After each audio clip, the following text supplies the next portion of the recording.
পারমার্থিক নবজাগরণের মাসিক বার্তাবহ। হরে কৃষ্ণ সমাচার। আমি শিরোমণি মাধব দাস বলছি। তা আমাদের এই হরে কৃষ্ণ সমাচার সংবাদপত্রে আমরা প্রথমেই দেখতে পাচ্ছি যে কি ইসকন ইটালির সুবর্ণ জয়ন্তী।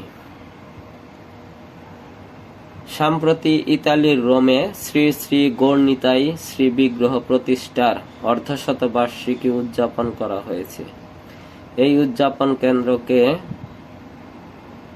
কেন্দ্র করে গত 18-19 মে ভেনিসে প্রভুপাদ দেশ মন্দিরে জাঁকজমকপূর্ণ অনুষ্ঠান করা হয় এবং নৌকা ভ্রমণেরও আয়োজন করা হয়। এই দিনগুলোতে শতাধিক ভক্তের আগমন ঘটে।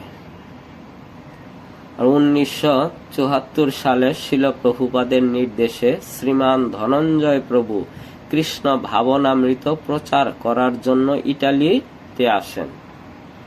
শত প্রতিকূলতা পেরিয়েও তিনি 1974 সালে রোমে 3 মিস্ট্রেটা স্ট্রিটে একটি মন্দির নির্মাণ করেন।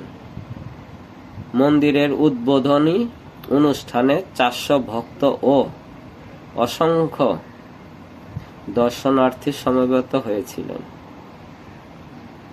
সেখানে বইমেলাও হয়, গ্রন্থ প্রচারও হয়। তা আমরা পরে দেখতে পাচ্ছি যে নাইজেরিয়াতে 38তম রথযাত্রায় ভক্তদের ঢল। নাইজেরিয়াতেও রথ হয়েছে, 38তম বারে রথযাত্রায় ভক্তদের প্রচুর সমাগম হয়। তাই বলেছেন যে সাম্প্রতিক কেনিয়ার রাজধানী নাইজেরিয়াতে আয়োজিত ইসকনের 38তম বার্ষিক রথযাত্রায় সকল শ্রেণীর প্রায় 2000 ভক্ত সমবেত হন। ভক্তরা কীর্তন, গ্রন্থ প্রচার, প্রসাদ বিতরণ করেন। এছাড়াও স্বামী নারায়ণ মন্দিরের একদল ব্যাকপাইল ব্যান্ড দল এই রথযাত্রায় কি করেন? অংশগ্রহণ করেন।